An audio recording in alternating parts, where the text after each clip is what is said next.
Hi friends, how was your night's sleep? Was it good? Hopefully after today's episode, it's going to be better. Today we're going to speak to Dr. Greg Potter, who is a PhD graduate from the University of Leeds and a specialist in sleep. His work has been featured absolutely everywhere, from Reuters to Time Magazine, Washington Post, USA Today, Daily Telegraph, BBC Radio. He's pretty prolific, and he's also the content director at HumanOS.me. Now, the guys at HumanOS haven't sponsored this episode at all. However, it is a fantastic service that you should check out. And later on in the episode, Greg explains what it's all about. But if you do want to go and have a look, it's free to sign up. And with the code Modern Wisdom, you can actually get their premium version for $1 for the first month. And there's no minimum term. So check it out. Now, many people take a lot of time researching their diet or their exercise and making sure that they're trying to live a healthy life.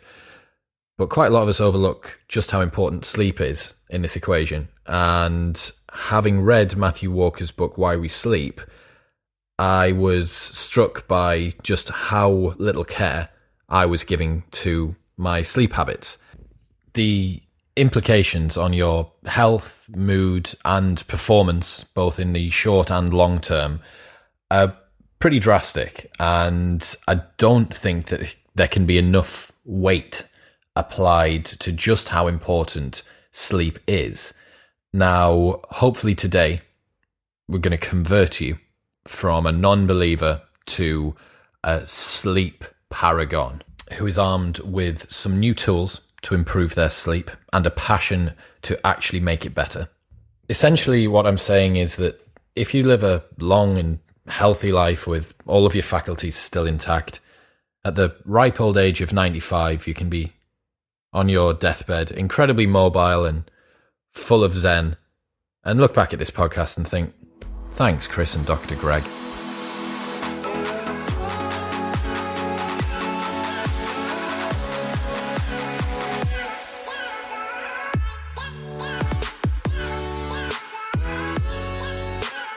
Dr. Greg Potter, welcome to Modern Wisdom. Thanks very much. It's great to be here. How are you today? Yeah, I'm very well. How are you? Fantastic, thank you. Did you get a good night's sleep? Not bad. I've been up for a while. By whose standards did you have a not bad night's sleep? By my own not particularly good standards, right? Rigorous sleep standards, right? Well, I didn't set the bar too high, but the last few weeks have been a bit ropey at times. Is it do as I say, not as I do? Yeah, it's one of those. So can you explain to the listeners what your speciality is, what you focus on in your research area? Sure. So I have just passed my PhD. Congratulations. Thank you very much. Which was at the University of Leeds, and I'm in Leeds right now. And during my PhD, I focused on sleep, diet, and metabolic health in UK adults. So I focused on studies of human beings, and in my PhD, there were several different parts. It began with the validation of a dietary recall method. So if a nutritionist is interested in how diet affects health and risk of various diseases, then they need accurate ways of capturing what somebody eats. And to that end, you need to validate the tools that you use. And I was involved in the validation of one of those tools, which is called MyFood24.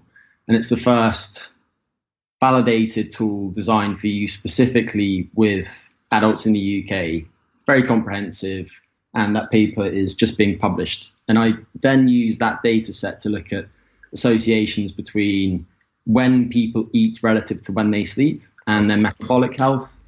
I also did some work looking at how sleep duration is associated with risk markers that are associated with diabetes in the UK, and also with how people eat. And then at the end of my PhD thesis, I did a randomized control trial of long-term melatonin supplementation among people who are at high risk for type 2 diabetes. So let's say, for example, Chris, that your dad has type 2 diabetes, that would increase your susceptibility to that disease. The question was, can you use melatonin as a prophylactic agent against you developing type 2 diabetes?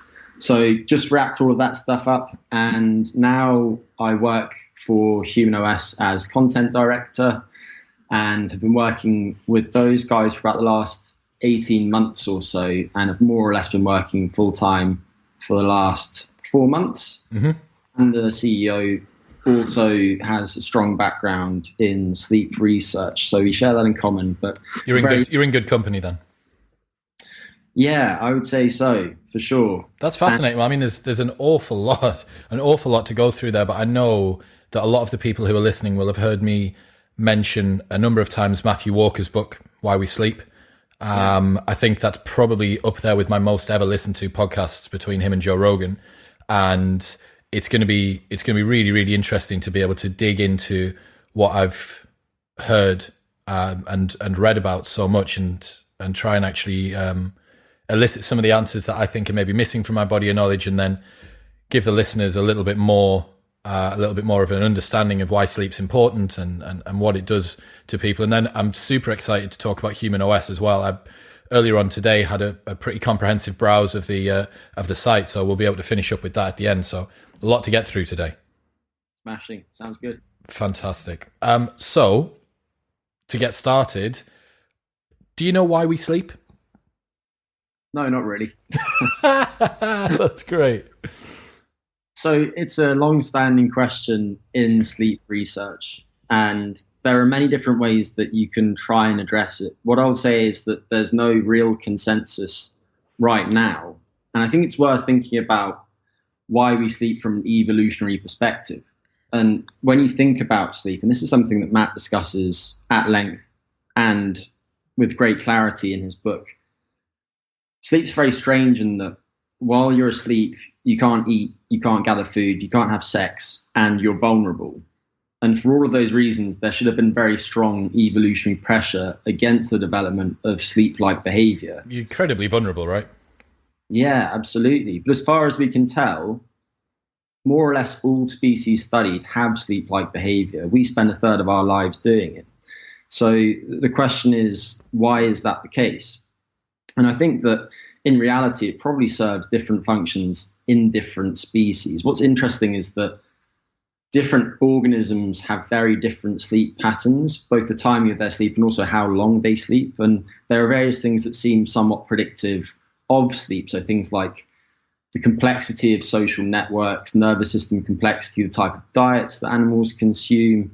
But no one thing is a strong determinant of sleep in animals. So anyway, what happens during sleep? Well, it's a period of adaptive inactivity, and one of the functions is probably to optimize the timing and duration of bouts of activity to do things like reduce the risk of predation and also to ensure food acquisition. Another function is energy conservation, but actually if you look at the amount of energy that you save by sleeping versus just being awake and relatively inactive, it's very, very small. So that's not a particularly persuasive. So evolution hasn't given us this because it lowers our requirement for food.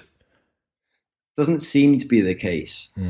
Not in humans. If, for example, you look at all of the studies that have been done on the effects of sleep restriction on energy expenditure, the effects are negligible. We're speaking about the amount of energy that's contained in a slice of bread.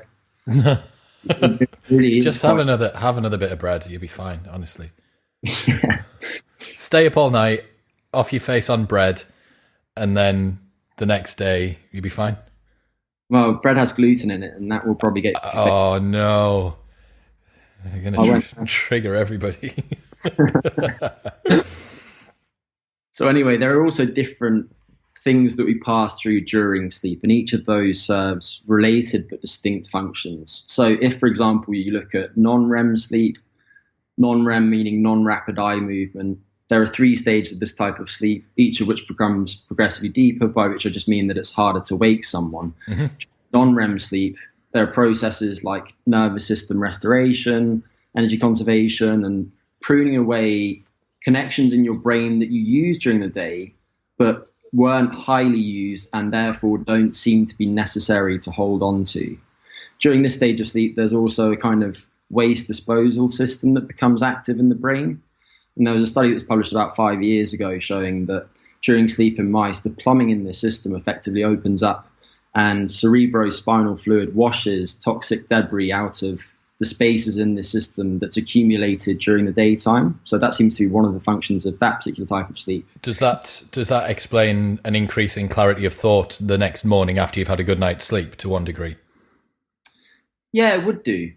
It would do, absolutely. And then another stage of sleep that you'll enter after that deeper stage of sleep is the stage with which most people are most familiar, rapid eye movement sleep, which is that stage in which you dream. It's called rapid eye movement because of the ways that your eyes dart from side to side during this stage. It's quite strange in that even though parts of your brain are as much as 30% more metabolically active at this time than they are during wakefulness, your muscles are completely paralyzed so that you don't act out your dreams. Yeah. What this creates is an environment in which you can take information that you've accumulated during the day and then consolidated during deep sleep, and you can collide all these different sources of information in your brain to form new connections. And through those new associations, you seem to be able to generate creative ideas. And what's very interesting actually is that if you look at humans specifically, then we spend maybe 20 to 25% of our sleep in REM sleep, which is more than any other primate, but we sleep less than any other primate. And some people speculate that this disproportionately large amount of REM sleep that we have as humans has been fundamental to the development of our intelligence and our complex social structures. So that's quite interesting. That is interesting. I'd seen the study that you're talking about to do with, or a study that related to new connections in the brain when you're asleep. And recently did a podcast with the author of Make It Stick, Peter C. Brown. And during that, he said that one of the key determinants of your capacity to learn is doing focused, concentrated work and then going away from it and then coming back. And I think that generating new connections and viewing, anecdotally, you'd say you're viewing something with a new perspective, but it seems that that's actually being reflected physiologically within the brain. Yeah, and there are probably a couple of things to touch on there. So one is learning during the day and the importance of spacing, because it's been years and years, more than a decade since I looked at any of this research. But in psychology, there are so-called primacy and recency effects, which just means that you tend to remember what you learn at the start of a learning bout and the end of it too. And you don't remember the stuff in the middle so much. So what that means is that, let's say that you've got 6 hours in which to learn, you're better off taking regular small breaks. And then by doing so, you create more opportunities for these primacy and recency effects. And then while you're not doing learning, you want to take your mind entirely off the task. So that's one component to the puzzle. Mm-hmm. But another component to the puzzle is sleep bouts during learning or between learning periods themselves. Okay. And I don't know if this is something that you want to return to later, but the way that happens is relatively well understood. There are specific aspects of the process that are controversial and there's not complete consensus on, but it's something that's probably worth understanding because actually it is information that you can use to improve your ability to learn. That's fascinating. Is the sleep industry of researchers, is it quite dogmatic? Are there some pretty sort of standoffish camps? I don't know how militant the sleep world is. Well, you're speaking about a bunch of academics, and I would put them quite firmly in the passive category as individuals. Okay. Never seen a fight at a conference. But with that said, there is contention over some things. Mm-hmm. And I think that it's often the case that somebody's view will be ingrained early on and then it will go a period of time without being challenged. Yeah. And there's been this so-called replication crisis in science recently, and it's received an awful lot of attention in the media. I think psychological research in particular has come under fire for the inability to reproduce the results of previously done studies.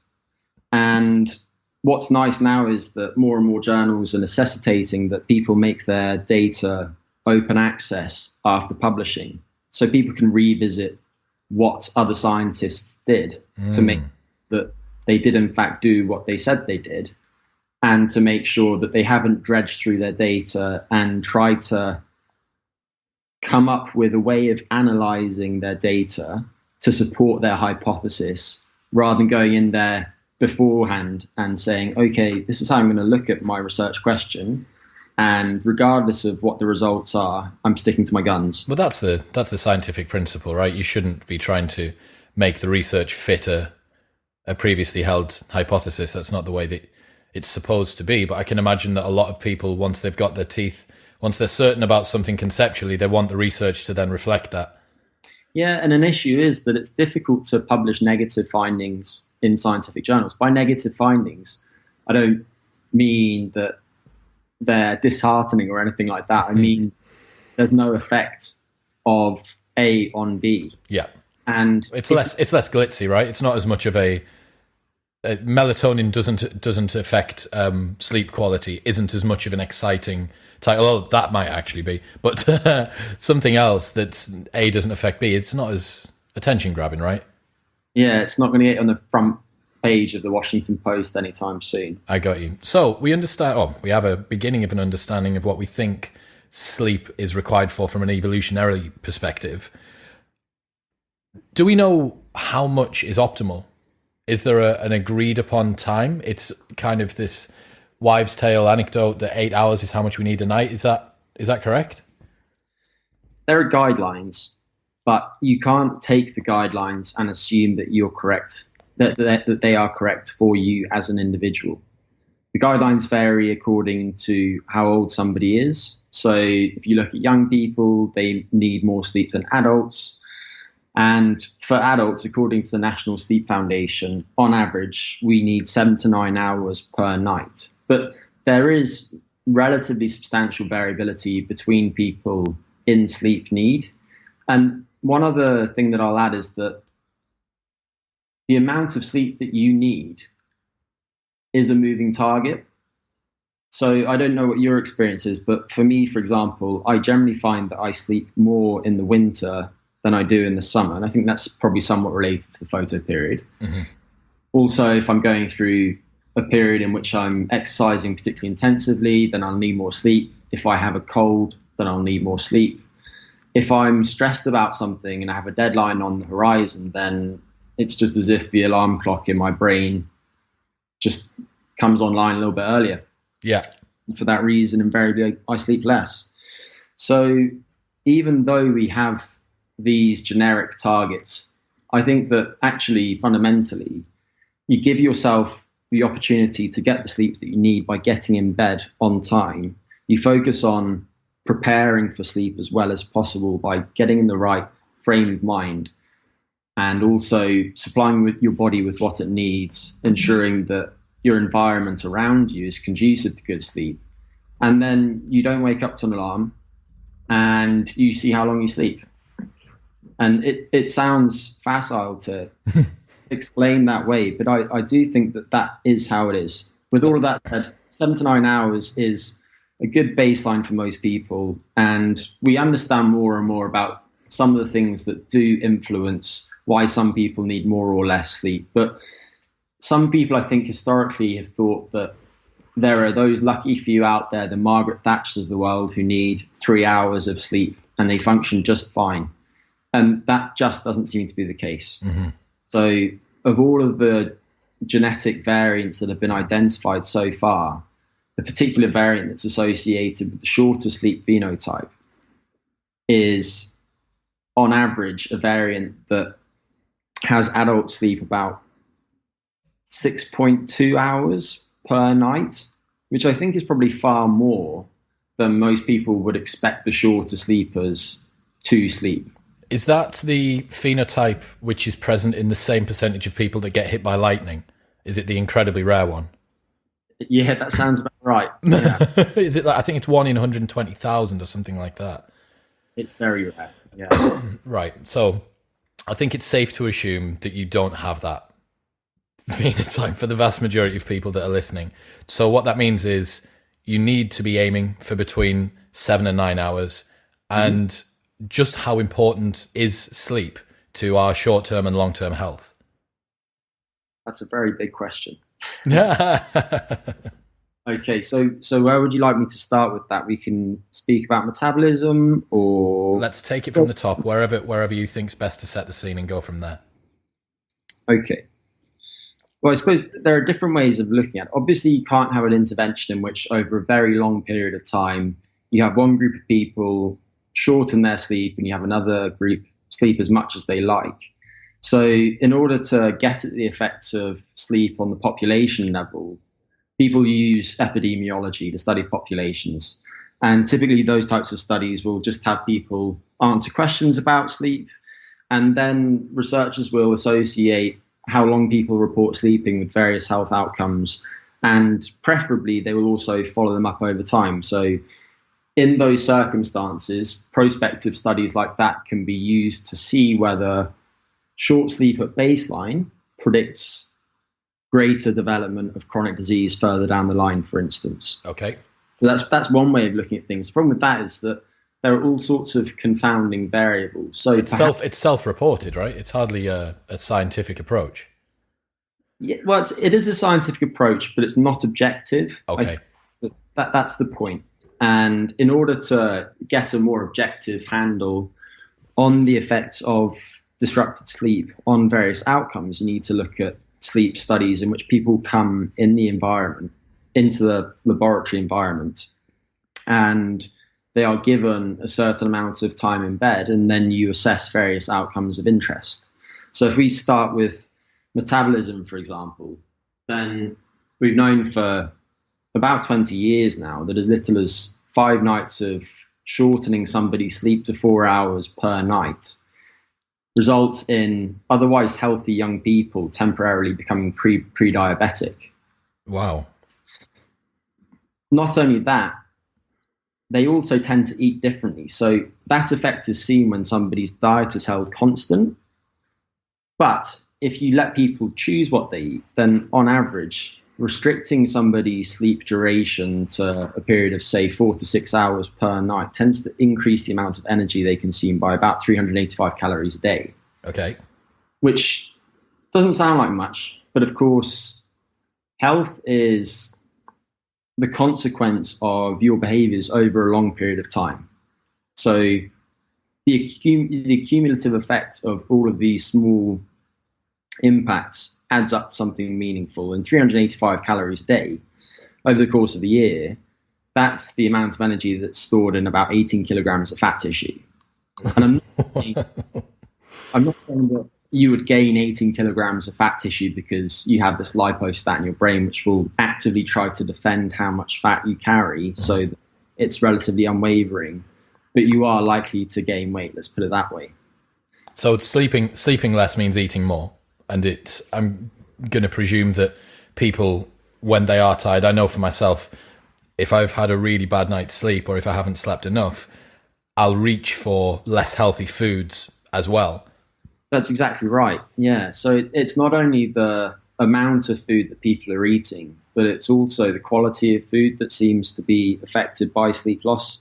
And in the last maybe decade, people have started to look at the effects of sleep loss on patterns of activity in the brain in response to food stimuli. So, for example, you can have somebody come into the lab, you can completely deprive them of sleep over the previous evening, and then show them images of cupcakes and cookies. And you can compare their brain activity in that situation to when they're allowed as much sleep as they would like. And after the sleep deprivation, areas of the brain that are involved in motivation and reward to acquire food light up like a Christmas tree. Wow. And not only that, but the prefrontal cortex, which is the most recently evolved area of the brain. You can think of it as the brain CEO, or the part of the brain that lets you do the right thing when it's the more difficult thing to do, is less well connected to other regions of the brain. So it doesn't have the ability to override those urges. And some of the more primitive parts of the brain in the limbic system tend to be more active too. So you have this double whammy of brain activity that makes it increasingly hard to avoid succumbing to the temptations of things that our bodies are hardwired to gravitate towards, like lots and lots of calories. That's interesting. So I know a lot of my friends that do sports, and some of them will be prepping for bodybuilding competitions, fitness shows, CrossFit competitions that are coming up. Specifically when they're in a deficit, if they're dieting hard, trying to cut before a show, I know that they struggle with their sleep. So what you're saying is that the poor night's sleep that they've potentially got, perhaps because of being hungry or perhaps just because of stress about the show or whatever it might be, is making the next day of deficit eating even more difficult and requiring even more willpower to not go and get a cookie from the cupboard. Yeah, unfortunately, that is a vicious cycle. That is a very, very vicious cycle. So apologies to the guys that are getting ready for shows that are listening, but you just need to go to bed a little bit earlier, I think. So what about the effect of sleep on mood? So if you look at sleep duration and neurodegenerative disease and also various mood disorders, bipolar disorder, major depression, there seem to be strong associations there. So it appears to be the case that in almost no mood disorder, people experience normal, healthy sleep. There's always some sort of disruption. And what I'm most familiar with is the effects of circadian system disruption on mood, and also how circadian rhythms are misaligned in certain mood disorders. But can you briefly explain what a circadian rhythm is for us, please? Sure. So organisms evolved in this 24-hour light-dark cycle that we experience each day. Not only that, that's nested within the context of these seasonal changes in various environmental conditions. And to thrive in those environments, they needed to develop timing systems that help them anticipate daily changes in the environment, change in temperature, change in light exposure, because with that came changes in food availability and predation risk and so on. And over the course of millions of years, almost all, not all organisms evolved these internal timing systems. And a circadian rhythm is a rhythm that has a period of about 24 hours, but it's not precisely 24 hours. These rhythms are self-sustained, so they repeat of their own accord day after day. They're persistent and they're entrainable. So because they're not exactly 24 hours, they need to be reset each day. And the strongest entraining agent in the environment that resets our biological rhythms as humans is the light-dark cycle. And that does so by way of, it's called the photoneuroendocrine system, but it's just the way that light is perceived by specialized cells in the eyes. And these specialized cells then relay information about light exposure to a so-called master clock in the suprachiasmatic nucleus in the hypothalamus. And this master clock just sits atop where the two optic nerves that come from the eyes to the visual cortices is placed, and it samples information about the light environment. Over time, it then knows what time of day it is outside roughly, and it uses various ways of sending this time of day signal elsewhere in the body. So perhaps the best known of those is via the pineal gland and subsequently melatonin synthesis. So as light comes into your eyes, this signal is then transferred back to the pineal gland via the master clock, and light exposure offsets melatonin synthesis. During darkness, that signal is no longer coming in, so the pineal gland synthesizes melatonin, and then melatonin relays this signal of darkness throughout the body, because many of your body's tissues have their own melatonin receptors, and through that mechanism, they know that it's dark outside and they should be performing nighttime activities. But it's not only melatonin that the system uses, it also uses things like changes in body temperature each day. Another very important hormone in the circadian system is cortisol. And if you look at the daily rhythm of cortisol, then in anticipation of waking each day, you see this big spike in cortisol in healthy people, maybe an hour or so before waking up. And what that does is mobilizes stored energy reserves in things like your muscles. It increases your blood pressure, your heart rate, and it readies your body for the day ahead. So that's one other key agent. And then the master clock itself also sends out or secretes its own substances that then reach other areas of the brain and help coordinate the timing of all these different body systems. So the circadian system as a whole optimizes your body for the needs of the present moment. And in this way, for example, you will be at your strongest during the daytime. Your digestive system is best set to digest food during the active period. And at nighttime, your appetite will naturally wane. You'll have a drop in core temperature and brain temperature, and that improves your ability to fall asleep. You'll see a spike in growth hormone, which will help you preserve your lean body mass overnight. And overall, the net effect of this symphony, if you like, is to make sure that if everything is working properly, then your whole body is optimized for the needs of the present moment. Okay, so that's what a circadian rhythm is. I'm going to guess that requirement for light and dark to regulate our sleep is why seasons, specifically in places like the UK, where we do have quite a big disparity between summer day lengths and winter day lengths, I'm going to guess that that's one of the reasons that people may struggle to wake up in the morning or may find sleep different between seasons. Is that right? Yeah, it is. And there's not actually very strong evidence of seasonal differences in people's sleep patterns in artificially lit environments, because everywhere you go in the UK, you can't escape a street lamp or light from buildings or whatever. But if you take people and you have them go camping during the winter, you have them go camping during the summer, then you will see quite rapid changes in people's sleep patterns that track changes in the light-dark cycle. And one thing that you mentioned there, which is relevant to mood disorders, to circle back to that, is how that changes over time and how some people may find it harder to wake up at certain times of year or just feel worse. So seasonal affective disorder, for instance, is quite commonplace, and it's more commonplace the further from the equator that you move, so at higher latitudes. And what you find is that around the time that we transition and the clocks switch back each autumn, you tend to see a spike in people who report experiencing depression at those times. And actually, the circadian system is a point at which you can intervene in order to try to help those people. So, do you think that the reports of depression are to do with the single night of lack of sleep, or that is a marker that the days are getting to a length where that would occur? Yeah, I think it's probably a bit of both, because that's crazy that a single change in time would elicit a response from a general population.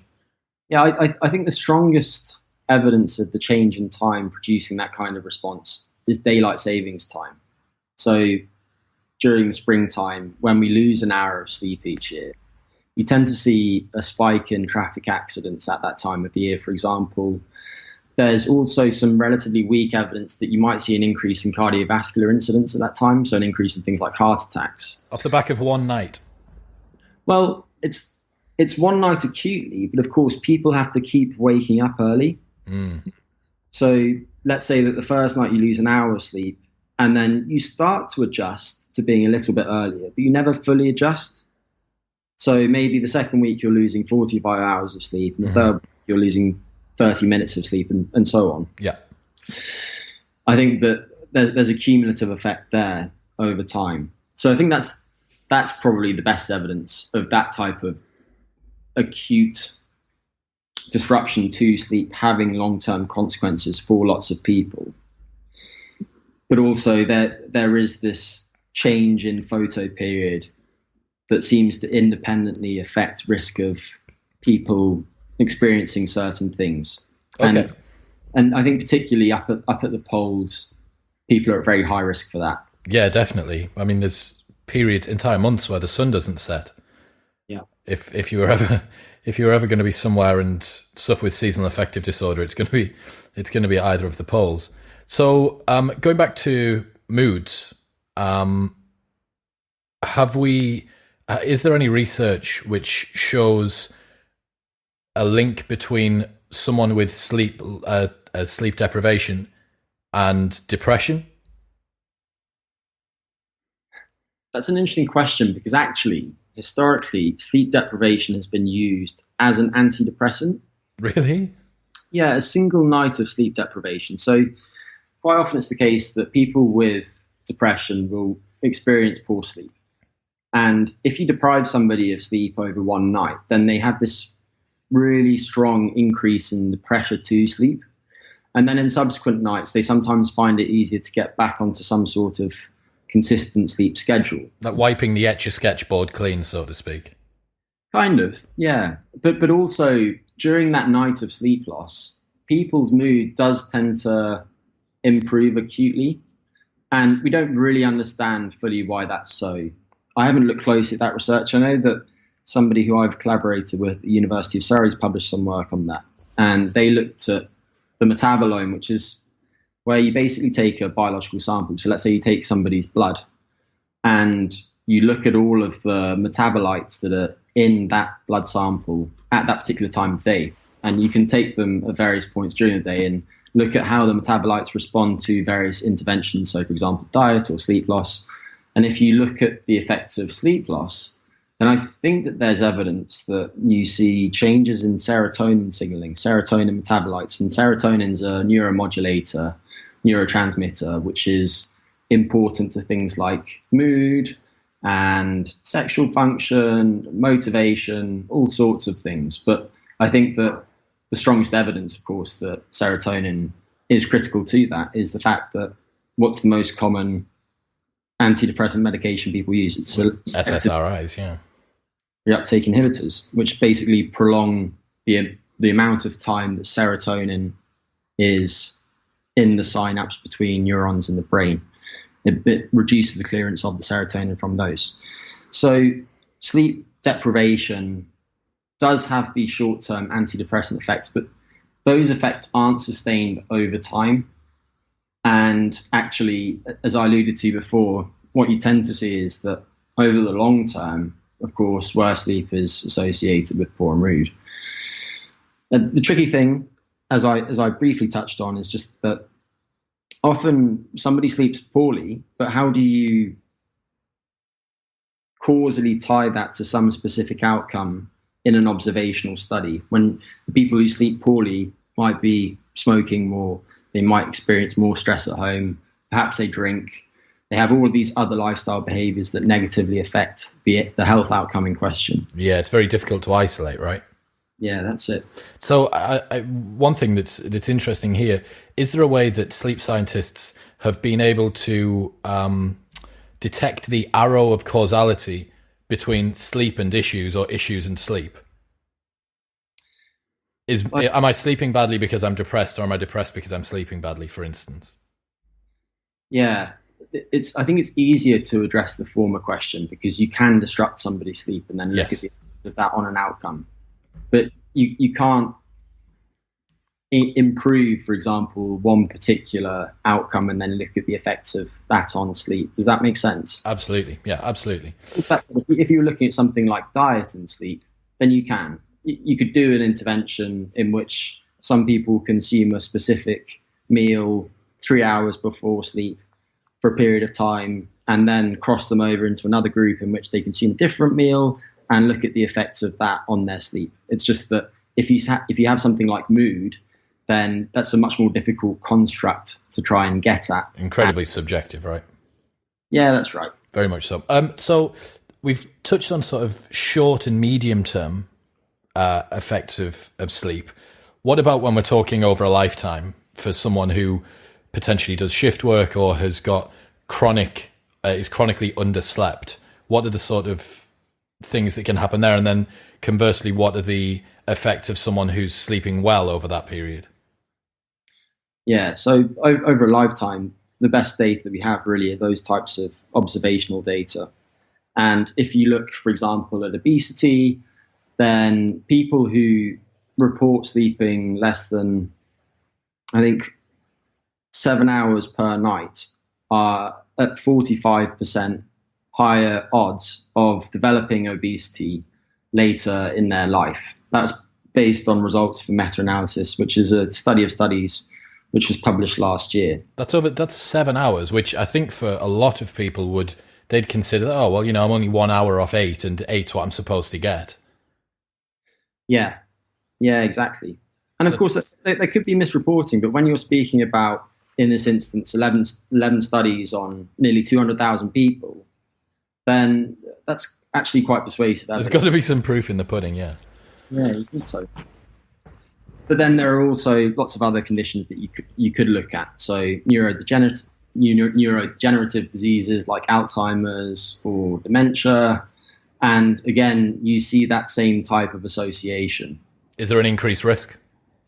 There is an increased risk with people who report poorer sleep. Yeah, absolutely. And there are different ways in which we can think about poor sleep too. So in this conversation so far, we've mostly focused on sleep duration, but also there's, of course, sleep efficiency. So let's say that you go to bed each night at 10 p.m. and you wake up at 6 a.m. You're in bed for 8 hours. You're not going to be asleep for the entire time. Sleep efficiency is the proportion of that sleep period in which you are actually asleep. So there's efficiency there. There's also sleep architecture, the way that you cycle through the different stages of sleep. There are specific sleep disorders, of course, of which there are over 100. There's sleep timing, and something that's gained more attention recently is sleep timing variability. So consistency in when people go to bed and wake up does seem to be important. It's probably regardless of duration and quality, just an upset in the regular cycle of the sleep times of sleeping and waking. Yeah, I think regardless of duration, I'm not sure that I would say regardless of quality, because actually when you go to sleep influences the quality of that sleep. That's related to the way that sleep is regulated. And I can just speak briefly about that if you'd like. I'd love you to speak deeply about it, as I know that a lot of the guys who I work with, to give you a tiny little bit of background, my job as a club promoter means that I've tracked my sleep for around about 1,300 nights using the Sleep Cycle app on my phone. Yeah. And if you were to look at the data, the variability that you have in my sleep and sleeping and waking time is almost it's almost global. It's almost 24 hours. That very regularly throughout the week, I'll go to bed when I don't have work at around about 11 o'clock or 12 o'clock and get up at sort of anywhere between 6 and 8. But then when I go to work, I'll be working until 3 in the morning. I'll get home, go to bed at 4, wake up at 10 or wake up at 12. And, I'm only one person out of a massive nightlife industry. Then add in shift workers and, all manner of other people. There's a huge proportion of the population that this will affect, I'm going to guess. Yeah, absolutely. And if you look at shift work, for instance, and that is a form of shift work, of course, then roughly 20% of people in Europe and North America do shift work.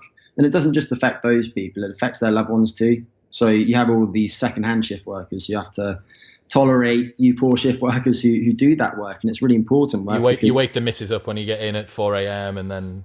That's right. Yeah. So what are the effects on shift work, and what are the effects of variable sleeping and waking times on short and long-term health? Yeah, so shift work, if you look at all of the studies that have been done and then compile those results, then it's associated with all sorts of negative outcomes, as you might imagine. And well, lay it to me frankly, doctor. Tell me what it is. If you look at the strength of those associations, then it varies depending on the outcome. But night shift work specifically, is associated with things like obesity, diabetes, heart disease risk, stroke, breast cancer has received some attention. Certainly some cancers have stronger evidence than others. I think that whether it's associated with breast cancer has come into question recently, because there was a large report that was published that suggested that might not be the case. But almost everything does seem to be affected. The question is, what is it about shift work that predisposes people to that? Because it's a complex exposure scenario in which it's not just sleep that's disrupted or circadian rhythms that are disrupted. You also have people doing all of these things and often working stressful jobs, for example, that will also affect their risk of various diseases. So that's all important to understand. One thing, just to circle back to why when you sleep affects the quality of your sleep, is that if we look at how sleep is regulated, then there are two processes. And one of those processes influences how awake you feel at any given time. That's regulated by your circadian system. And what happens is that each day you wake up in the morning, and then over the course of the day, you see this increase in the drive to stay awake. And then around the time that you normally fall asleep, there's a sudden drop in this wakefulness drive. The other process is the sleep process. And that's a process that builds with prolonged wakefulness. So the longer that you've been awake, the more sleepy that you are. And that's not a perfectly linear effect, but that's true to some degree. And there are various physiological correlates of that. And these are called somnogens. You can think of them as chemical barometers of how long you've been awake. So as I'm having this conversation with you, these are accumulating in our brains right now, and they're increasing our pressure to fall asleep. Somnogens. Yeah. That's cool. Exactly. And if you look at shift work, then let's say that somebody does a slam shift. So they're used to being up during the week, and then they have a single night shift. They get in at 5 a.m. and for the last 5 days, they've been waking up at 6 a.m. What that means is that whereas at 10 p.m. the previous evening, they had the sudden drop in wakefulness drive and they were desperately trying to stay awake at the start of their night shift. Mm-hmm. Now, at this time of day at which they're trying to fall asleep, they're just starting to enter a period where the wakefulness drive is increasing. So is there's sort of a lag, but with this sleepiness, the somnogens and the wakefulness drive, there's a lag behind what's actually going on. It's got like a delay on it for it to catch up. So there's now this big pressure to sleep because of the accumulation of these somnogens in the brain, mm-hmm. but they've missed that opportunity to sleep the time in which the wakefulness drive was very low. So they've got this combination of an increasing drive to be awake, but also very high sleep pressure.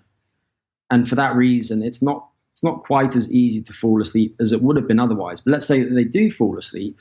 What will happen is that as they enter sleep, the wakefulness drive is still increasing, and they're starting to pay off all of that sleep debt that they've accumulated. So as somebody falls asleep, all of those somnogens that are accumulating in the brain are then paid off back to normal levels. So over the course of a good night of sleep, what should happen is that the brain is restored. You wake up the next day and you've got this big increase in alertness because you now have an increasing wakefulness drive and you've paid off all of the sleep debt. The problem is that now these people, they're going to sleep at 6 a.m. and they're starting to pay off all of that sleepiness from the previous day, but they've got this wakefulness drive which is kicking back in. So now they're experiencing an increasingly strong wake drive and less sleep pressure. What happens? They can't stay asleep. So maybe they get a couple of hours into their sleep episode and they just can't consolidate it. Yeah, I can certainly attest to that. Yeah, there's sleep fragments. And if you pull an all-nighter and don't even try to go to sleep, let's say that you go out and you're promoting your event, you get in and you just think, I'm not sleeping tonight. What you'll experience over the next day is that how sleepy you are doesn't just build predictably over the course of that day. It waxes and wanes. Yeah, it comes in waves. Yeah, and around lunchtime, we have this so-called post-lunch slump. And I think a lot of people historically have thought that that's the result of eating a big, heavy lunch. And that's not really the case. There's an argument that this is due to an evolutionary biphasic sleep tradition. Is that right? Or there's some people who've claimed that? Yeah, there are some people that have claimed that. And you do see that in certain groups of people who haven't been affected by the effects of industrialization yet. So if you look at the Hadza hunter-gatherers, for example, then what you see with them is that during the winter, they have monophasic sleep. So all of their sleep is consolidated in one nocturnal bout each night. But during the summer, they have a siesta. So the Spanish have got it right. Well, it's quite interesting in that Spain is a lot warmer than somewhere like the UK, and the Spanish have their siestas at lunchtime when it's hot. They get out of the sun and they take advantage of that post-lunch slump. And meanwhile, it's not quite so hot here, and we carry on about our working days. So anyway, some people do seem to naturally have that pattern. I think if you're consistently in the habit of sleeping in that way, then it's a perfectly healthy way to go. But also, what I would say is that if you're not used to that particular pattern, then during that lunchtime nap, you'll see a reduction in the pressure to sleep as you fall asleep. And what that means is that when you then try to fall asleep that evening, you might have a harder time nodding off. Yeah, I can definitely attest to that as well. So to give you some, this is probably like patient zero for bad sleep for you, but I'll give you the example anyway. Very typically for me, if I've got a long day in the office followed by a trip to Manchester from Newcastle to run one of our events, I'll wake up at I'll try and push my waking time a little bit further back. So I'll wake up at 9, I'll work, and then have to drive back from Manchester to Newcastle. I'll go to bed at 6 a.m. and then looking at my clock, I'll think to myself, 24 hours from now, I'm going to want to be getting up because it'll be a Monday and I'll want to start my week on a good note. But that means that at 6 a.m. on Sunday morning, I need to fall asleep and wake up in the space of 24 hours. And, you know, as much as like getting up and getting after it can be viewed as an admirable quality in a 21st century corporate society where, you know, everyone's trying to be successful, it doesn't sound like that's the best thing for my health. No, it probably isn't. But it's unavoidable in that particular scenario. So the question is, what do you do to cope with that sleep loss? And I think that what you try to focus on is getting some sleep and coping with the sleep loss during the way, but doing so in such a way that you don't interfere with your ability to fall asleep the following evening. And another thing to consider is that you can try and preemptively prepare for those episodes by banking sleep beforehand. So banking is an apt analogy here in that, let's say that you're trying to accumulate a certain amount of wealth in the coming week, and each minute of sleep that you get represents one pound. Okay. Mm-hmm. This week you try to bank as many pounds as possible by getting as many minutes of sleep as possible, knowing that next week you're not going to get that much sleep, and subsequently next week you're going to be in debt. So that's how you try to prepare for it. So with you, Chris, let's say that you've got a really good week this week, and you can try to be consistent in your patterns, knowing that next week you've got several events. Mm-hmm. That will help protect you in certain ways against the negative effects of the sleep loss that you will experience next week. That's crazy. So it is literally like a savings account. Well, it is if you have a history of incomplete sleep. So let's just say that there's a fairy tale scenario in which somebody's always slept perfectly. Yeah. That person couldn't necessarily bank sleep because they don't have any sleep debt from their previous life. Yeah. However, that person doesn't exist, as far as I can tell, at least. Mm-hmm. And for that reason, we probably all have something of a sleep debt to pay off. And banking, although it might not be the case that it's technically possible, it is effective nonetheless in terms of what we're trying to achieve. So would you aim to push maybe an extra half an hour or an extra hour for the couple of days preceding a late night? Yeah, I'd go about it in a few different ways. And I think the one thing that's important to recognize is that trying to force yourself to just go to bed earlier might be a fool's errand. The reason is that the wake drive that I mentioned before is at its highest just before you try to fall asleep. And some sleep researchers refer to that as the forbidden zone for sleep. You just have a really hard time falling asleep at that particular time. That's lying awake staring at the ceiling, right? That's exactly right, yeah. So what you would do then is potentially try to shift your body's internal clock, your circadian system, a bit earlier. And you do that by exposing yourself to lots and lots of bright light early in the day, perhaps doing some exercise early in the day too, and then trying to reduce your nighttime light exposure and starting your sleep routine a little bit earlier. Okay, so that's one way of intervening.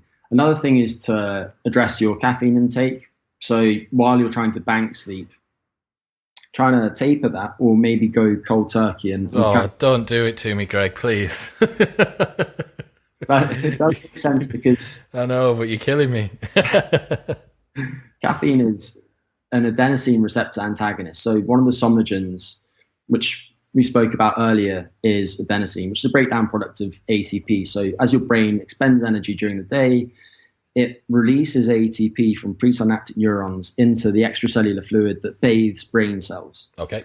And this ATP can act directly on sleep circuits in the brain to promote sleep. It can inhibit wake promoting circuits too, or the ATP can be broken down to adenosine, and that can also have similar effects. And anyway, caffeine blocks the interaction of that adenosine with its receptors. It binds to the same receptor, right? So basically, you've got all of this. That's exactly what it does. So you've got all of this sleepiness signal, but it's like somebody shouting, and there are no ears there to hear the person shouting. Okay. So avoid caffeine for those couple of days. Try and get yourself up and get moving. So you're almost artificially moving the daylight a little bit earlier in the day, and then closing the sunset off a little bit earlier as well. Yeah, and then try and avoid waking to an alarm if possible during that time. And you can also use banks to try to use naps to bank sleep during the day. If you're very short on sleep during that time when you're trying to bank sleep, mm-hmm. and using a nap during the post-lunch lump can be useful. Okay, well that's a really cool little bit of advice there. So we've touched on the effects of sleep and how important it is. I want to talk about enhancing your circadian system function and sleep, and then also how we can cope with sleep loss, and then we're going to finish on some stuff to do with HumanOS. So if you were to write a prescription for someone who wanted to have as good sleep as they could, have you got some principles that they should be sticking to? Yeah, many principles. And I think that it's worth starting with the daytime. So during the day, you want to be physically active. And the reason actually comes back to adenosine and the fact that as you burn more energy, you accumulate more adenosine. And then that helps you sleep more deeply at night. During the day, you also want to expose yourself to lots of bright light. And because the amount of energy that your brain burns, you want to do cognitively demanding work. And also that can include other activities. So things like meditation are actually quite taxing and do consistently improve sleep, not just because of that effect, but also because they probably have roles on things like stress regulation too. Parasympathetic nervous system and stuff like that, right? That's right, yeah. And then during the nighttime, I think that it's valuable for somebody who's not in a very consistent pattern to set an alarm in anticipation of their bedtime. So let's say that your sleep routine takes you an hour, then you would set your alarm for an hour before bedtime. Yeah. Regarding your bedroom itself, you want to make it stress-free. So keep it uncluttered and use it for sleep and sex only. And then light exposure is really, really important. So during the day, get outside, lots and lots of bright light. And then probably around 2 hours before you intend to go to bed, you want to start reducing your light exposure. And where possible, I would avoid artificial lighting, but I know that that's often not possible. So what can you do in those circumstances? You can use apps on your devices, so things like Twilight for Android systems or Night Shift Mode for iPhones. You can use f.lux on your laptop, which is on mine right now. Mm-hmm.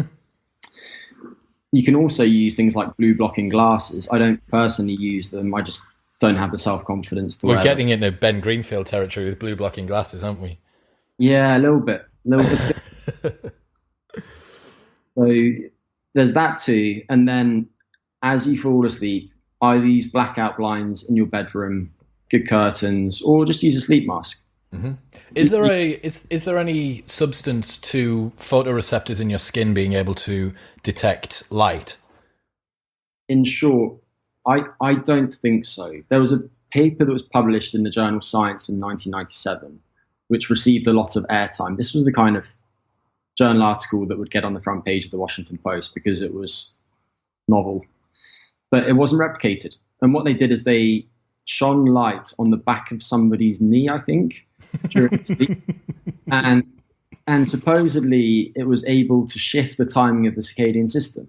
Okay. And it hasn't been shown since. So as far as I'm aware, that's not the case. I know that there are these devices now that do things like shine bright lights in your ears.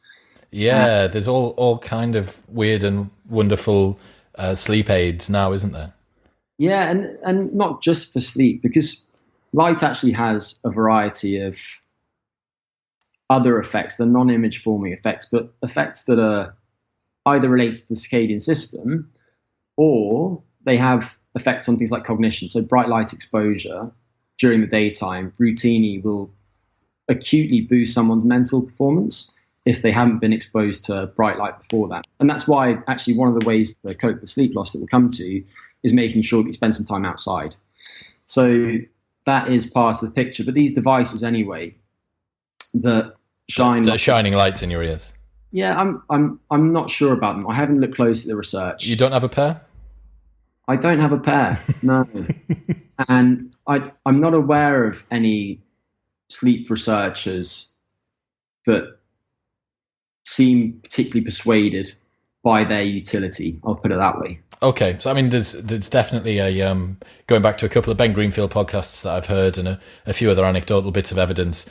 People that go into hotel rooms and will put tape over microwave and air conditioning LEDs and stuff like that, because even if they've got their sleep mask with them, they're not happy with the darkness of the room. Yeah, I think that a lot of that is overkill. Is that sweating the small stuff? It's sweating the small stuff, and the point actually is that these photoreceptors in your eye that are involved in the regulation of your circadian system are quite sluggish. They keep a track record of your light exposure over the course of the day. They don't respond very acutely to it. So if you spend lots of time outside during the daytime, you've had lots of bright light exposure, which is of a blue wavelength in particular, then a little bit of light exposure at night from a microwave is a drop in the ocean. Yeah. It just won't shift your system. With that said, if you'd been in complete darkness for the previous 16 hours, and then you went to the toilet and you switched the light on when you went to the toilet, then that actually probably would shift the phase of your circadian system. That's interesting. So you kind of become, your sensitivity to light is increased based on what the most recent period of your day has been like. Strongly so, yeah. That's crazy. That's, I guess, for people in certain professions, that's going to be a very important fact for them to take away. Yeah, it has strong implications for shift work and for things like jet lag too, because you have situations in which you want to go to shift work, for instance, but you're just there for one evening. Mm-hmm. You to adapt to. What did you referred to that as a slam shift? Yeah, and you've got all these different shift work schedules, and in some instances, particularly in remote environments, people will want to go somewhere, and they will always be on night shifts. And in those rare circumstances, you want to fully adapt your circadian system. And all you do then is you manipulate your environment such that you make that as easy as possible and you don't go outside. That's not most people. Yeah. So the question in those situations is, how do you go to work, maintain vigilance during that time, but not screw yourself up too much in the long term, in the days to come? With difficulty, it sounds. So we've got the blackout blinds. We've tried to expose ourselves to light during the day. We've had our, I guess what's commonly referred to as a digital sunset, that 2-hour period before you're going to sleep, starting to reduce your light exposure, specifically to blue light, which is what's emitted from things like phones and iPads and TVs and laptops and stuff like that. If you do have to use them, use a hueing program, which is night mode on an iPhone or similar application elsewhere. What about sleep posture and sleep temperature and the sleep environment that you're actually laid on. Have you looked into this much? Yeah, I've looked at temperature. Posture is interesting, and it's funny actually. I'm interviewing a guy for our podcast, Stuart McGill, who's arguably the world's foremost expert in spine biomechanics, in a few days' time, and I'm curious to hear his thoughts on that. I think that the best sleeping posture is likely highly dependent on the person. Probably the most comfortable one, right?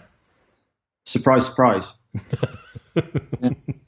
But anyway, some people's spines are very flexion intolerant. If they bend over to tie their shoes or whatever, if they sit at a desk all day, then their spines really don't like being in that position. So sleeping on their back over time might not be wise. Other people are really extension intolerant. So if they arch back and look up at the ceiling, then they experience pain. That's a pattern that you see in people like gymnasts. And for those people, sleeping on their front is going to be unwise. I think for most people, sleeping on the side is probably smart. And I generally find that people often benefit from having a pillow between their knees during sleep too, something between their knees just to keep them slightly ajar.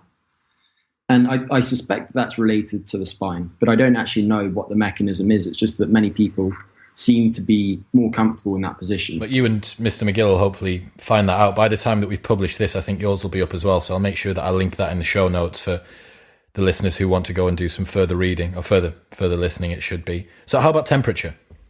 Yeah, so temperature is interesting in that what we want to do is raise the temperature of the skin by a couple of degrees shortly before sleep. And this is counterintuitive because during sleep, the temperature of your brain drops as you progress into deeper stages of sleep. So during deep sleep, it's at its lowest. And then during REM sleep, as the metabolic activity in your brain rises, it goes up again. Is that just as a byproduct of the activity, or is that? Yeah, it is. It is partly a byproduct of the activity, but things that you can do to facilitate that drop, also help you fall asleep. And by raising the temperature of your skin, you create this gradient between your core temperature deep within you and the temperature of your brain, and the temperature of your skin. And that helps you radiate heat out from your core, improving your ability to drop the temperature of your core and your brain. So a simple way to achieve that is a hot shower, typically about 10 minutes at about 40 degrees C is about right, within maybe an hour of when you go to bed. And then the parts of your body are also relevant too, because your hands and your feet and probably your ears too are relatively unique in their structure. They have a very big surface area, but not such a big volume. And that makes them very effective at transferring heat to the environment. They're the body's radiators, right? Yeah, exactly. So when you get out of the shower, you want to keep your feet warm. So stick some socks on. And that seems to consistently help people both fall asleep faster, stay asleep, and perhaps sleep a little bit longer too. There's been some research published on that in the last few months. By keeping their socks on? Yeah, well, in that instance, it was actually using these special socks that warm the feet slightly during sleep. Okay, so all of the girlfriends that are listening who absolutely hate their boyfriends going to sleep in socks, they actually need to sideline their concerns about fashion and focus more on the fact that they're potentially getting a little bit better sleep. They need to stick their sleep masks on. And yes, they do, and then they can't see the socks. Yes, we found the solution. So you've had the hot shower before you go to bed, and that is going to help you radiate heat away, right, from your core. Yeah, but then, of course, you don't want the surrounding temperature to be too high, and you want your bedding to let you continue to lose heat. So it needs to be able to effectively transfer heat. And I know there are some companies out there that say that their sheets are better than other sheets at doing this. I would just look into them. There are a couple of companies I'm familiar with. One of them is called Sheets. And good name. It's a good name for a sheets company. Absolutely. And you can look into those. But anyway, the point is that you don't want your bedroom to be too warm. You also don't want it to be very cold, because, again, thinking about evolution, if the environmental temperature was very hot or very cold, then that's a stressor to the body, and it's a signal that you don't want to hang around, because otherwise you're going to disrupt your ability to regulate your internal environment. And for that reason, the bedroom needs to be comfortable but cool. So you would err on the side of cooler than warmer? I would, yeah. And actually, one thing that I love is using a fan, because it serves two purposes. It keeps you cool. I would aim at your torso, and also it's a form of white noise. So if you're in a relatively busy place, then it just drowns out all of the extraneous disturbances that could otherwise wake you up from sleep. Well, I'm glad that you've actually hit upon one habit that I've had for about 7 years, which is a tiny little steel desk fan, which is next to my bed, and I've kept with me since uni. I couldn't attest to that more. It's nice to have the breeze, and also you're totally right about the white noise in the background, especially if my sleep pattern's been thrown out a little bit and I'm trying to then sleep through a morning where I've got housemates that might be moving around and cars going up and down outside. Yeah, it's definitely a double whammy on that front. Yeah. So what else can we do to enhance our sleep or our circadian system function? Okay, so just sticking with sleep, a couple more things. One is related to diet. So spoke about caffeine briefly earlier. I would just say caffeine typically is metabolized relatively slowly. And for that reason, you don't want to consume it too late in your day. As an arbitrary cutoff, I would say try to not consume caffeine any later than about 9 hours before you plan to fall asleep. Oh, wow. That is potentially very early for a lot of people, isn't it? Well, it's going to be hard for shift workers in particular. Yeah. But I think also that caffeine is something that when you go through the initial period of cutting your caffeine intake, it sucks. Many people have very bad headaches, but it passes. Yeah. And over time, as your sleep quality improves, the nice thing also is that you become more sensitive to caffeine again. Yeah, so you need less. So you net a benefit on a number of different fronts. Yeah, exactly. And then when you do use it for those night shifts infrequently, it has a very strong alerting effect on you. Mm. So you improve your sleep, you feel terrible for a couple of days. When you're over the hump, it's all good. So anyway, I would say no more than about 2 milligrams of caffeine per kilogram of body mass. So if you're 80 kilos, then that's a bit more than a coffee. I know that's not an awful lot, but keep that by 9 hours before bed. The half-life is it tails off very slowly, doesn't it? Half-life's about 6 hours. Yeah. And the half-life for listeners is just the amount of time that it takes for the caffeine concentration in your bloodstream to reach half of the peak value that you experience after consuming the caffeine. So another thing is alcohol. And a lot of people use alcohol as a sedative, and alcohol does reduce the amount of time that it takes people to fall asleep. It increases the amount of deep sleep that people get early in the night, but then later in the evening, as your liver clears the alcohol, your body tries to frenetically try and catch up on the lost rapid eye movement sleep. And what tends to happen is you have these bizarre dreams, and your sleep also fragments. So the quality of your sleep is reduced. I think this is something that I'd read with Matthew Walker's book, which is the important distinction between sleep and sedation when using substances to assist you. I think the same came up with regards to marijuana. Yeah, that's right. And many sleep drugs are hypnotics. So they put you in a more suggestive state, and you can fall asleep more easily from that. But they don't necessarily produce physiological sleep. It's time under the curve that you're after, right? Not just the planting the flag in the ground of I am no longer awake. Yeah, and it's a real issue. And actually, for people who struggle with sleep, one thing that I always say is that if you have insomnia, the first port of call is always CBTI, cognitive behavioural therapy for insomnia. If you're in the UK and you have insomnia, then I think that the NHS will subsidise an online CBT program. And what it is a sleep education module to teach you about sleep hygiene. It's very effective, very, very effective. And it's as effective online as it is in person too. So go that route before you touch any of the sleep drugs. I think sleep drugs occasionally have their place, So let's say that, Chris, you fly out to Hawaii Yep. and you're there for 2 days. And by the time you go to bed that evening, it's the time at which you would normally wake up back at home. And there's no way that you're going to fall asleep. Yeah. In that instance, I personally wouldn't mind taking a small amount of one of the over-the-counter sleep aids that you can take. Do you have a list of ones that are Dr. Greg Potter approved? I'm not going there. Do you have a list of ones which you use or would use? Well, this isn't advice. This is not advice. Okay, to be incredibly clear to everyone who's listening, this is a hypothetical situation. This is not advice, and it's so probably actually not what I would take if I had access to sleep drugs, because many of them are only available under subscription. Okay. Under prescription, sorry. Yeah. So you can get diphenhydramine over the counter, which is just the stuff that's in Nitol, and that is what's called an inverse agonist at histamine H1 receptors in the brain. It just means that instead of just blocking the interaction of histamine with its receptors, histamine is a wake-promoting neuromodulator.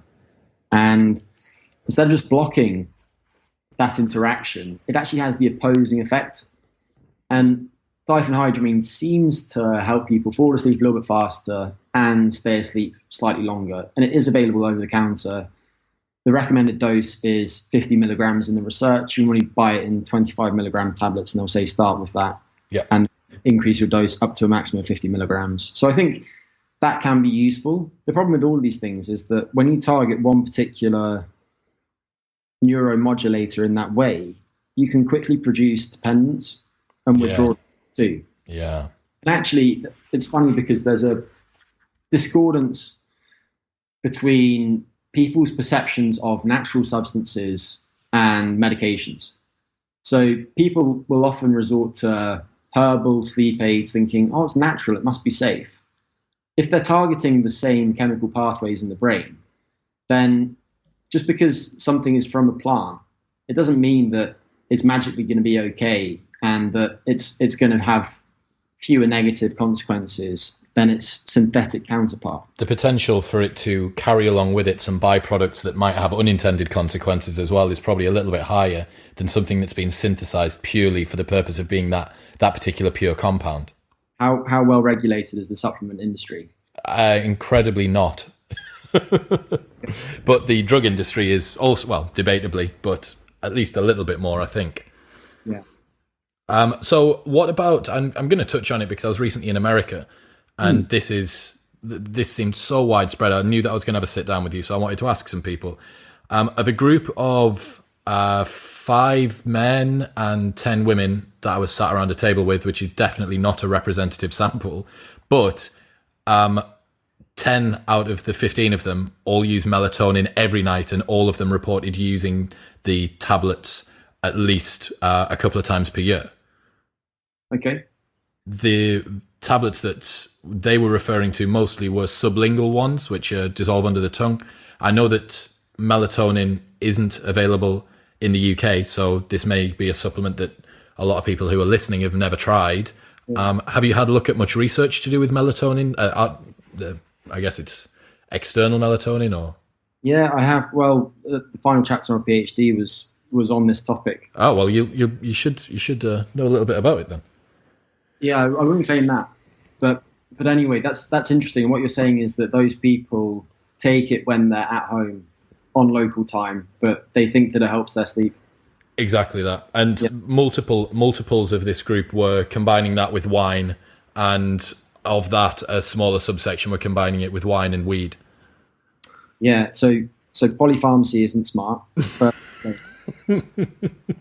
and I don't recall the specific interactions for melatonin. I think that it competes with caffeine. So anyway, melatonin is metabolized by the liver by some cytochrome enzymes, I think P450, and there are various other xenobiotics, so just foreign compounds, chemicals that are metabolized by that same enzyme. And what that means is that if you take it at the same time as something else, then often the melatonin ends up being broken down far less efficiently than it would be were you to take it by itself. So you definitely shouldn't be drinking and melatonining.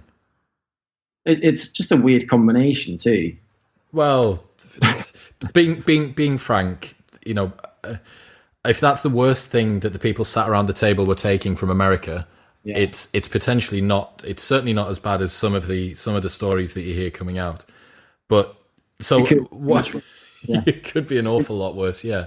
Back to melatonin as a sleep aid. Yes.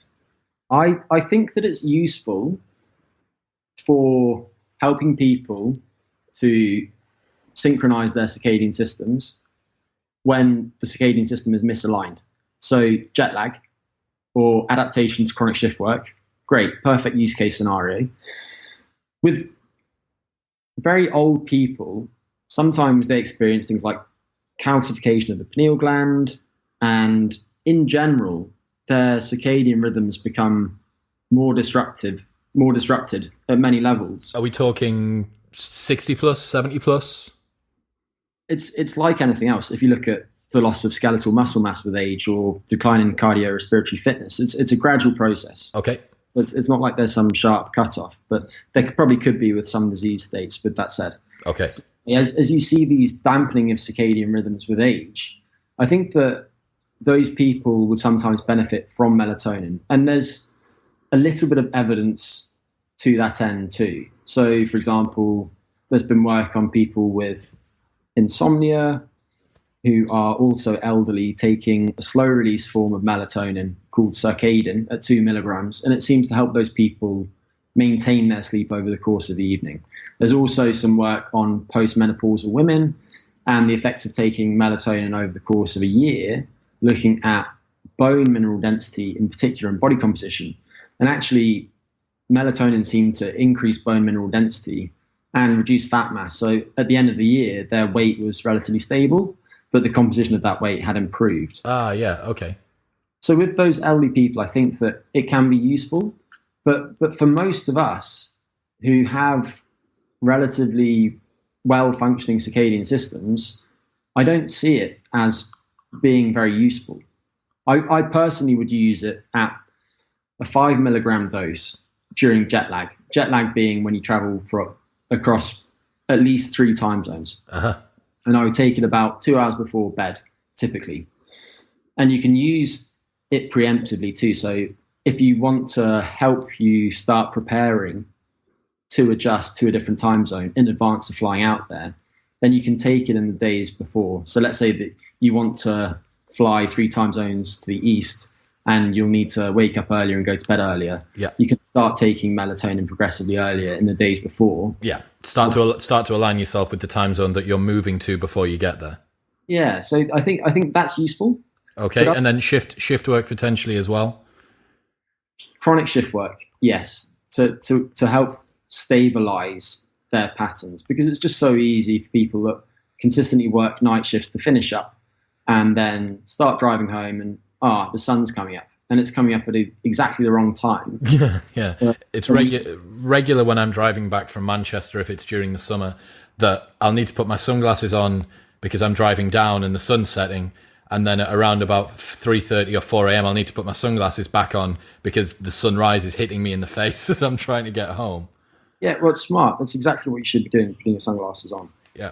While making sure that you stay awake. And of course, Chris, you shouldn't be driving drowsy. I'm not. Yeah. But I also can't have. You've told me that I can't have caffeine ideally up to 9 hours before bed, and the half-life 6 hours. But my usual plan of necking a monster 3 hours before I get home, which is the exact time that the journey takes me, is I'm kind of fighting. It's an immovable object and an unstoppable force here, isn't it? Well, what I'll add is, before we just return to melatonin, you can take a very brief nap, and actually to have the biggest short-term effect on your alertness, all you need is a 10-minute nap. If you take a longer nap, then you start to progress into deeper stages of sleep. And the issue with that is that as you go into deep sleep, you have this sleep inertia afterwards. So you wake up and you feel drowsy. Yeah. You have this later boost in alertness, which is actually ultimately of a greater magnitude than the shorter nap. But if you just want a brief nap and something that's going to give you the kind of increase in alertness that you get from the caffeine, 10 minutes by the side of the road, if you stop off, will give you much the same effect, and it won't impair your ability to fall asleep later either. That's fantastic. So I know that my business partner Darren, who will be listening, he absolutely loves. I think Weatherby Services or Scotch Corner are his two favourite spots on the A1. So he's got it right. I think he takes one of his socks off and drapes it across his eyes if it's too bright outside. I'm not sure how scientifically accurate using a sock for a face mask is, but it's needs must, I suppose. So going back to the melatonin use, do you think then that a lot of the dependence on this is just that it's a psychological dependence rather than a physiological one? Well, there's lots of interesting preclinical, by which I mean studies on animals, research that's been done showing all of these positive effects of melatonin on various outcomes. There's actually a journal called the Journal of Pineal Research, and everything in that journal, more or less, is about melatonin. And melatonin does all sorts of cool things to other animals. You give them a fattening diet, melatonin reduces the fattening effects of that diet. You induce diabetes temporarily. Melatonin protects against the development of diabetes or helps reverse it. So with that in mind, I think a lot of people have looked at some of this early research and thought, oh, well, melatonin seems innocuous. Do you think it's a panacea? Yeah, but I suppose what I will say is that it is remarkably safe, melatonin. And whereas the other sleep aids that people take will lead to that kind of tolerance and withdrawal effects that I mentioned, melatonin is unusual because it doesn't really seem to have that effect.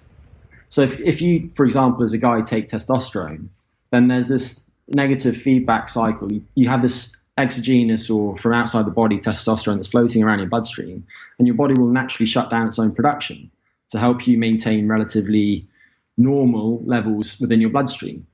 But with melatonin, that's not really the case. If you take melatonin from the outside, and actually a common melatonin dose, let's say 2 milligrams, that will produce melatonin levels in your blood, which is orders of magnitude higher than the natural levels that you would produce. Mm-hmm. And actually, there are some people who have absolutely no detectable melatonin in their blood during the day at any time, and they sleep okay.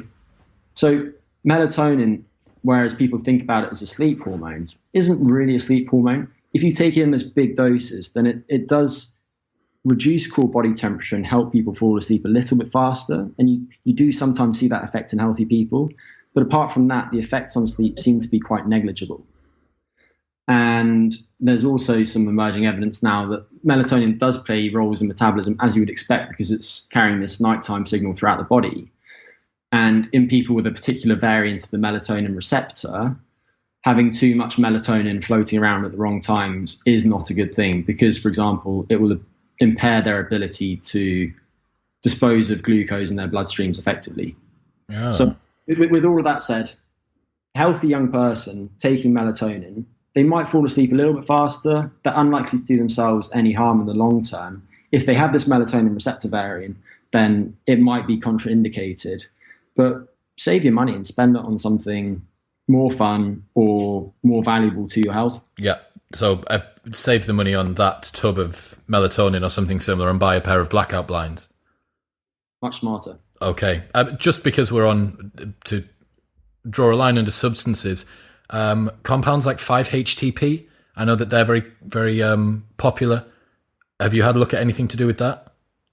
I have, yeah, but not this year, actually. I did until about December last year have a relatively close look at the literature on all sleep supplements.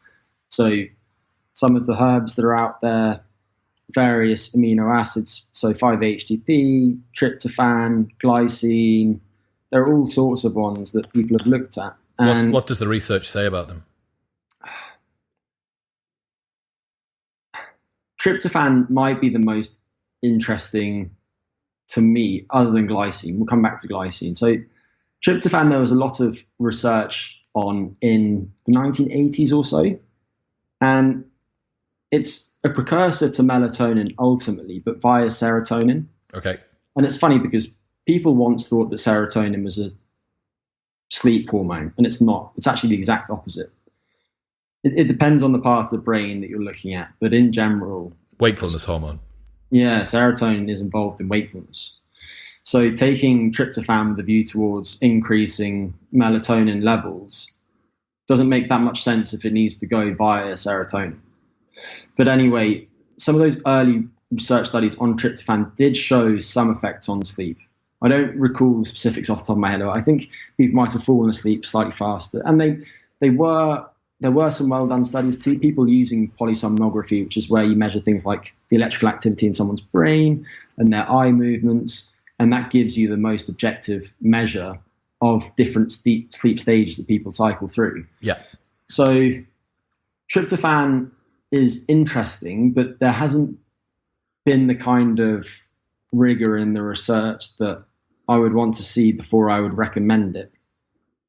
Glycine is interesting for various reasons, not just related to sleep. And I think that glycine is relatively benign. It's one of these things that you can take and it's unlikely to hurt you. Glycine might help with sleep by binding to receptors in the master clock in the brain. And by doing so, it actually increases peripheral vasodilation, so blood flow to your extremities. And by doing so, it increases that radiator effect that we spoke about. Core temperature manipulation again. Yeah, it facilitates that drop. And there have been a couple of studies showing that taking glycine helps people fall asleep faster and sleep slightly longer. Again, the quality of that research isn't that high. But if you look at the effects of glycine on other things that's being studied for things like lifespan extension and also joint integrity, then I wouldn't really hesitate to recommend that. And the other thing is that the amino acid composition of most people's diets now is probably quite different from our distant ancestors in that once ate nose to tail. People nowadays don't really, and the majority of meat people eat is muscle meat. And for that reason, they miss out on the types of, or the same proportions of amino acids that they once would have got in their diets eating in a more natural way. And glycine is one of those amino acids that they maybe skimp on. Oh, interesting. I wouldn't hesitate to try glycine. It also tastes like sugar, and you can take 3 grams of that about an hour before bedtime and see if it helps. Okay. It's very cheap too. I'd recommend that before taking melatonin. Fantastic. Okay, well, we've got some nice bits to follow there. So I want to ask, you've mentioned this word earlier on. I've got no idea what it means. What's chrononutrition? Yeah. So chrononutrition is the study of the interactions between your diet and your body's clock. So how, for example, does when you eat influence the timing of the various clocks in your circadian system? Or what are the implications of when your circadian system is best prepared for various activities on when you should eat? Okay. It's that reciprocal relationship. I understand. So we're going to go on to ways to enhance circadian system function, and chrononutrition ties in quite nicely here. Is the how highly would you place chrononutrition on the list of ways to enhance your circadian system function? I would, for most people, I would say that it's probably quite important. It's a very nascent area of study.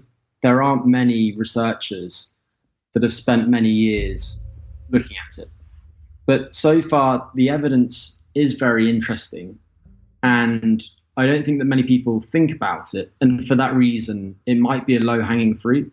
Everybody historically is focused on what they should be eating and not when they should eat. And being more consistent in eating patterns and restricting them to your biological daytime, so not the time of day at which your body's saying, I should be sleeping now, is smart for many reasons. And there are many different directions that we could go with this. One more thing that I'll mention is that whereas the light-dark cycle is the main time cue for the master clock in your brain, your diet seems to be the main time cue for many peripheral clocks, by which I just mean all of those clocks outside the master clock in your body. So that actually means other clocks in your brain too, but the clock in your liver and your gut and your skeletal muscles and so on, and your fat tissue. So many people, they eat in very haphazard ways. One day they wake up in the morning and they have breakfast at 6 a.m. and they have dinner at 10 p.m. The next day, they skip breakfast. They have the first meal at 1 p.m. in the afternoon, and then they have their dinner at 6 p.m. And that type of inconsistency seems to be a bad thing. If you take people under very rigorous conditions, and in one condition, they have a consistent number of meals each day, and in another condition, they take exactly the same food and they distribute it into a varying number of meals, then at the end of those two periods, the people who've had the varying number of meals will tend to burn fewer calories in response to eating. Their blood sugar regulation would be worse, and their blood lipid profiles would be worse too. Right. That's interesting. In healthy young women. So consistency is important.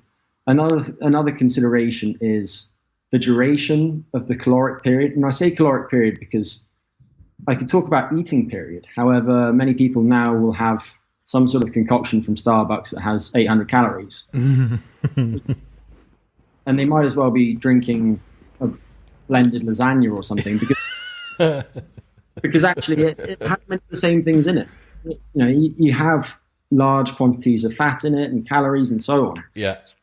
I think it's more useful actually to think about a caloric period. So when am I consuming calorie containing items? And even more useful actually to think about when am I consuming items that aren't just water, and trying to make that consistent. I was going to say, so you'd included in things that aren't just water would be coffee, for instance.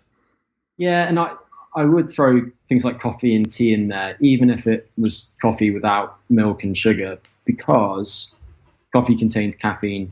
And we haven't really spoken about this, but caffeine per se does seem to influence the circadian system too, at least in cells and probably in humans too. It's been shown that if people consume caffeine late at night, then they delay their melatonin synthesis onset in the evening in constant conditions. Okay.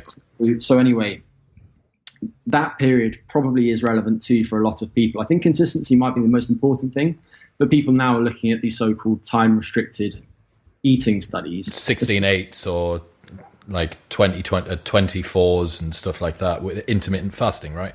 Yeah, exactly. And there are a few people who are very vocal about its benefits, but actually if you look at the entire body of literature on the subject, there just aren't many studies on it at the moment. I mean, if anyone who's purveyed Reddit recently will know that between intermittent fasting and NoFap, you have like the two most militant, dogmatic subcultures of people who swear that they get superhuman benefits from eating 4 hours out of 20 or eating after 24 hours of fasting or not touching the penis.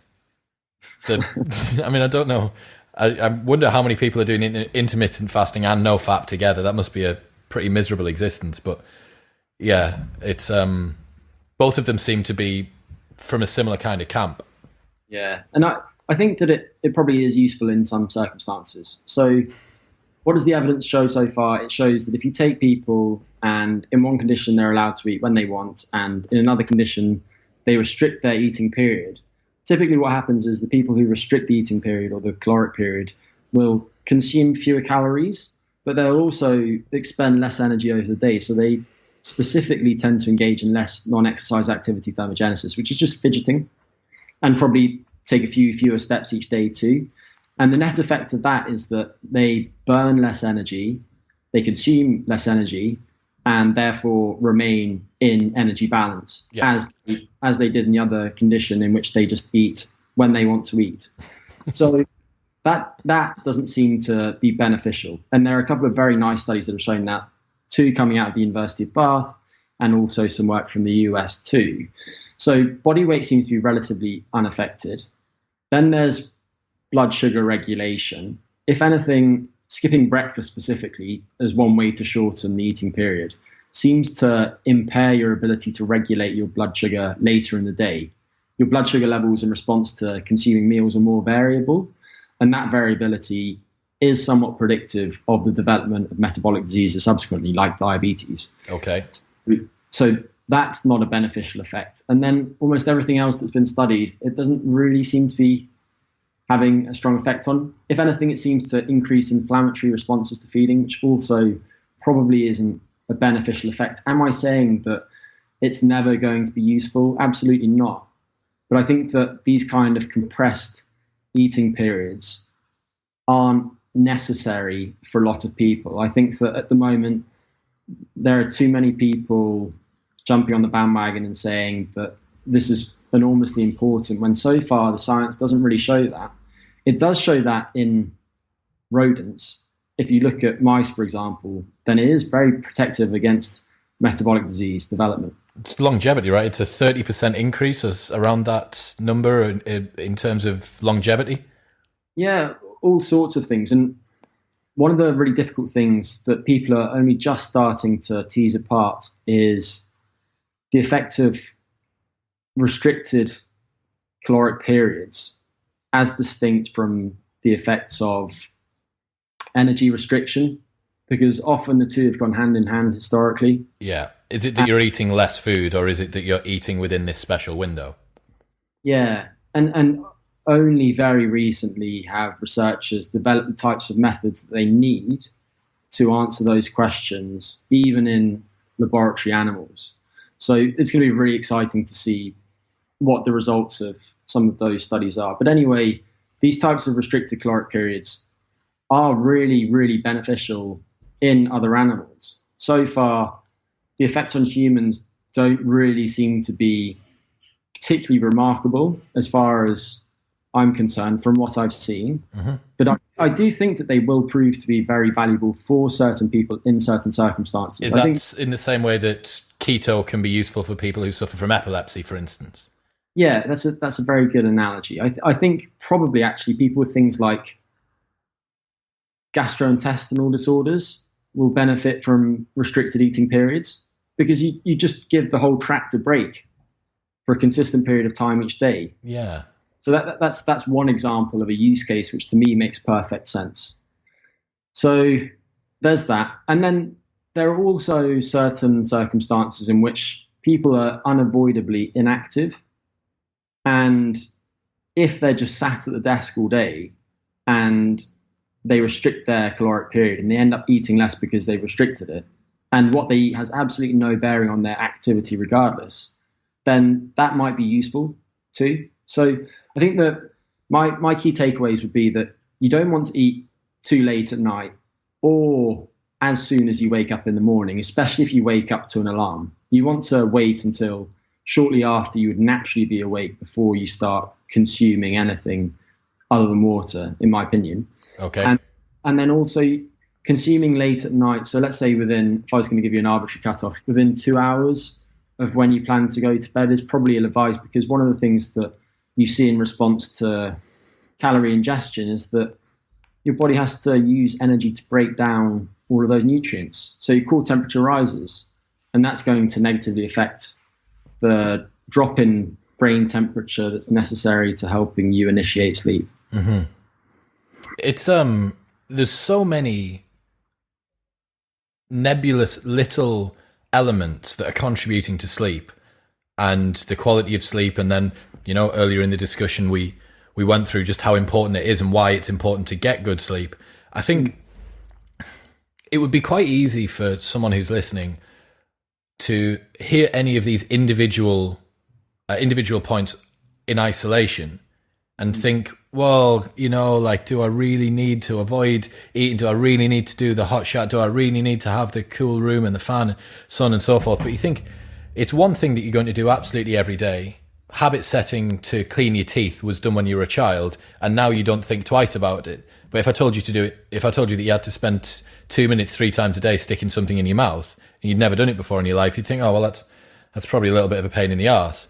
And, to look at optimizing and drilling down to its constituent parts, a process which all of us need to do and which we've already identified is really crucial for short-term performance and health, and then long-term health and longevity. I think there can't really be too much weight applied to people trying to do this. Is there especially with Matthew Walker's book, Why We Sleep, it's been pretty widespread. Can you feel a change in the tide of the interest in sleep and the appreciation for how important it is in the wider populace? Yeah, there's been an enormous shift actually, and I'm grateful in a way because it's coincided with my PhD. I was going to say, do you feel like you're riding the crest of a wave at the moment? Yeah, I think so. And I don't want to sound, this could easily come across the wrong way. But anyway, I had a paper published in the second year of my PhD, and the paper is entirely unremarkable. It's an okay publication. There was nothing revolutionary about it whatsoever. Basically found that people who sleep less, people who report sleeping less in the UK, are on average heavier, have bigger waistlines, and tend to have lower levels of HDL cholesterol, which is just a type of cholesterol that's involved in removing fatty deposits in your blood vessels from where they shouldn't be.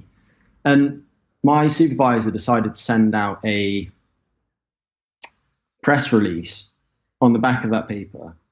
And people went absolutely nuts for it. It was very, very strange. I was interviewed by the BBC World Service. It was in the New York Times. It was in USA Today. Were you shocked? I had no idea what was going on. Yeah. So that's. I'm not saying that to make it out as if I did something great, because I fully recognise that I absolutely didn't.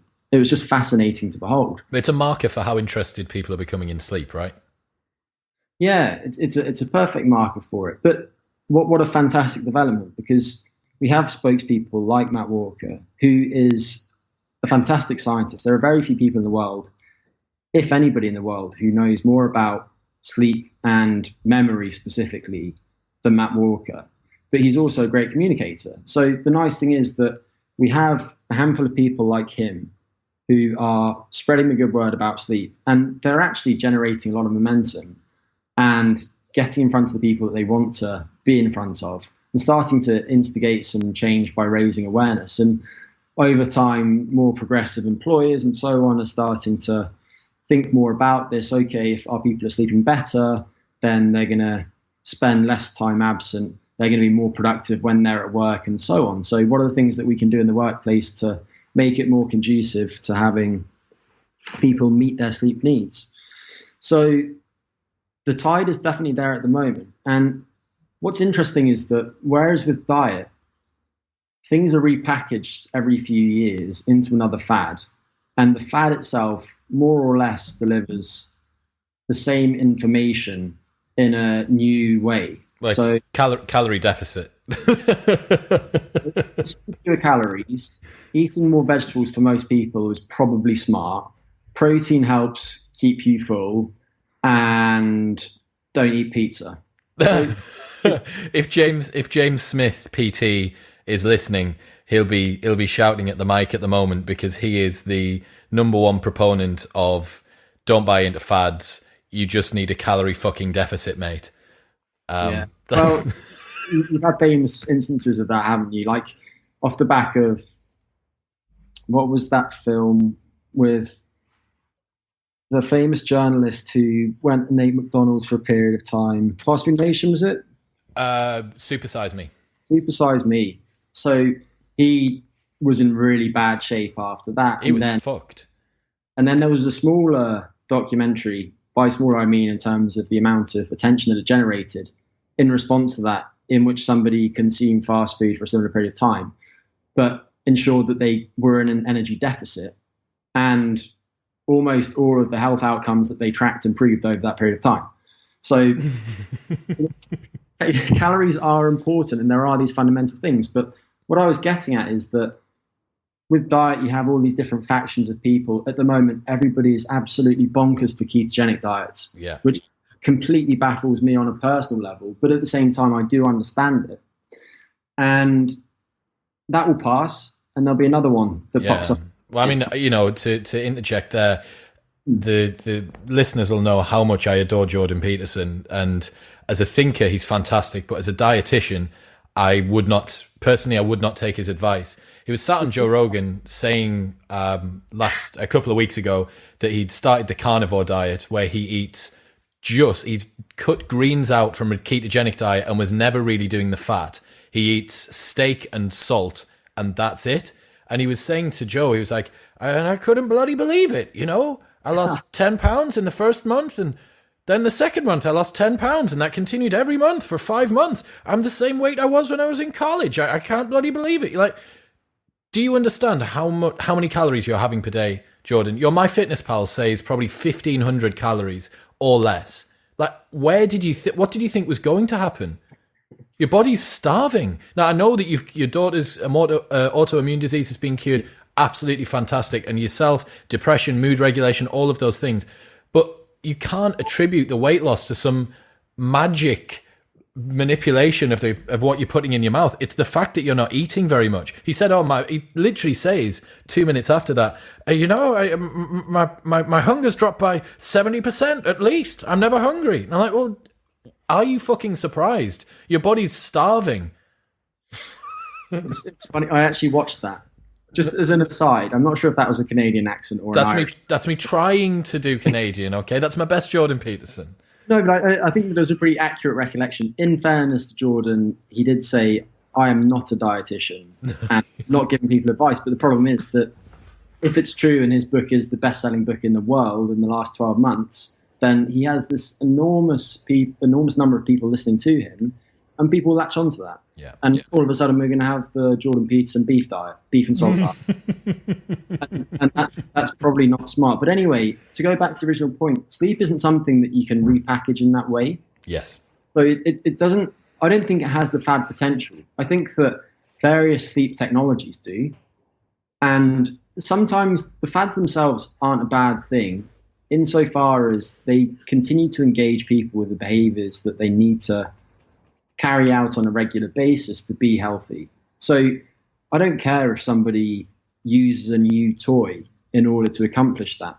If it keeps them doing what they need to be doing, then that's great. If the focus is on, if the blue blocking glasses mean that you're thinking about your sleep as a byproduct, then cool. Exactly. If you're taking melatonin an hour before bedtime, and that's the start of your pre-bed routine, and it's a signal to ingrain that habit and get in the right mindset for sleep. Something we didn't touch on earlier is the mindset and just making sure that you have a clear mental conscience before sleep. That's great. And it's as long as that particular behavior isn't counterproductive, I'm all for it, really. It's a very holistic view of the subject area and of the market or industry, if you want to call it, as a whole from yourself. I can imagine that for some people in other industries, this level of attention would actually be quite threatening. Oh, well, here we go. The charlatans are rubbing their hands together, ready to capitalize on this and start spreading disinformation. But as you say, because it's quite a specialist field, heavily researched to one degree or another, although perhaps not entirely understood yet, that there seems to be less opportunity for this disinformation to be pushed. Yeah, no, I completely agree. And anyway, I just hope that particular engagement with the importance of sleep is something that's sustained over time. Fantastic. So I want to finish on two things. We're going to go on to HumanOS in a moment, but the cognitive function and how your sleep affects that. Are there any final ways that you think that people can improve if they've had a bad night's sleep? What can they do the next day to just kind of get themselves moving a little bit? Okay, so I'm just going to park that for 1 second and just say, first, if it's possible, try to bank sleep before, if you know that you're going to go through one of those days. Yep. Another thing is that you should plan menial tasks for these days. You're not going to be at your best. You shouldn't be sending important messages that have long-term consequences. and also on these days, you don't want to do things that are going to impair your ability to get good sleep that night. Okay, so with all of that said, what can you do on those days? One thing is related to temperature. So slightly uncomfortable temperatures do boost vigilance, and they're not going to impair your sleep at all. So if, for example, you can expose yourself to slightly colder temperatures, then you're going to raise your alertness in the short term. So that can be things like cold showers, but also if you're in an air-conditioned room, then maybe just adjusting the settings will help you maintain alertness during that period of time. Another thing is light exposure. So I mentioned the effects of bright light on cognition. So you spend lots of time outdoors. That's going to be really important if you're up during daylight. Naps are something that we touched on, and I think that they can be really useful. So why would you use a nap? One reason would be improving your ability to form new memories, and they improve various types of memory formation. So you have these procedural memories, which are memories of how to carry out a specific task, how to ride a bike, how to hit a cricket ball, whatever it might be. You have declarative memories, which are memories of facts. So I know that 8 + 6 is 14, whatever it might be. Mm-hmm. Another purpose would be to temporarily boost your energy. So we spoke about how that 10-minute nap seems to have the greatest short-term effect on your energy levels. Slightly longer naps will have this sleep inertia consequence immediately afterwards, but that will dissipate, and then later they'll have stronger alerting effects. Is there a period of sleep inertia that how long is that? Is it half an hour? Is it a couple of hours? It's probably once you pass about 20 minutes or so. As soon as you enter into deep sleep, especially if you wake up from deep sleep, you're going to experience that sleep inertia. Yeah. These sleep cycles, they tend to last about 90 minutes on average. So let's say that you had a 90-minute sleep cycle and then you woke up at the end of a period of REM sleep in which you were dreaming. You'd probably actually feel okay afterwards, but if you had a half-hour nap and you woke up from one of the deeper stages of sleep, then you'd experience that sleep inertia. Another function of naps is your ability to learn new things. So while you're awake, your brain is forming all of these new synaptic connections, and during sleep, those are scaled down. So your brain figures out, what do I need to hold on to? What's useful information for my long-term viability and what's not? And it retains the useful information, and then it frees up new space by pruning away the connections that it doesn't think are important. So it will actually have very valuable effects. If, for example, you're a bit short on sleep and you're studying hard for exams, just taking that nap will both enhance your memory consolidation, but then also free up some space for you to learn new things too. Naps will also boost your immune function temporarily. And after sleep deprivation, for example, having both nocturnal sleep and a nap has an additive boost on immune function. And then naps will buffer against the effects of losing sleep. So if you've lost some sleep. So what you're saying is that sleep's the panacea. The nap, the daily nap is the cure. Well, if you are very short on sleep, then actually just having a brief nap, however brief it is often going to be really, really useful. I mean, who'd have thought that if you're short on sleep, that the solution was to try and get some sleep? Yeah, I know. So I want to move on to HumanOS. Can you try and explain for the listeners what that is? Yeah. So we live in an age when we have different apps for everything related to our health. So you have a meditation app, you have a Fitbit on which you track your physical activity and your sleep, and then maybe you go to various websites for information about how to live a more healthy lifestyle. And what we try to do at HumanOS is consolidate all of that in one place. So Dan, the CEO, has created this loop model to sustain health behaviors. And the fundamental premise is that we educate people about what they need to do to be healthy. We let them track their behaviors to see if they're carrying out those behaviors. And then we also let them see if those behaviors are moving the needle in the right direction. So it's a platform that you can sign up for, and it will integrate with various wearable devices, so things like Fitbits and MFits and so on. We create online courses about things like diet and sleep. We have a podcast and a blog to which I regularly contribute. And we have various plans in the future also to pump out protocols to help people navigate certain common situations that we all face on a regular basis. So, for example, I'm short on sleep today. I don't want to mess with my sleep. What should I do? What's everything that I can do in order for me to be at my best in these circumstances without having a long-term negative effect on my health? So it's the SOS button for a couple of situations that might happen.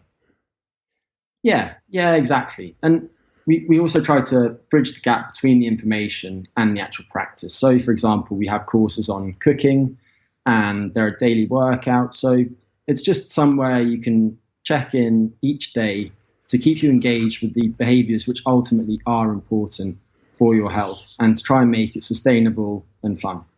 That's awesome. Well, I'm really excited to get stuck into the site. I signed up earlier on. I know that very kindly Eric from HumanOS HQ has set up a discount code. So for anyone who's listening who wants to check the site out, you can sign up for free for the basic version, or if you use the code Modern Wisdom, you can get 1 month for $1 at humanos.me.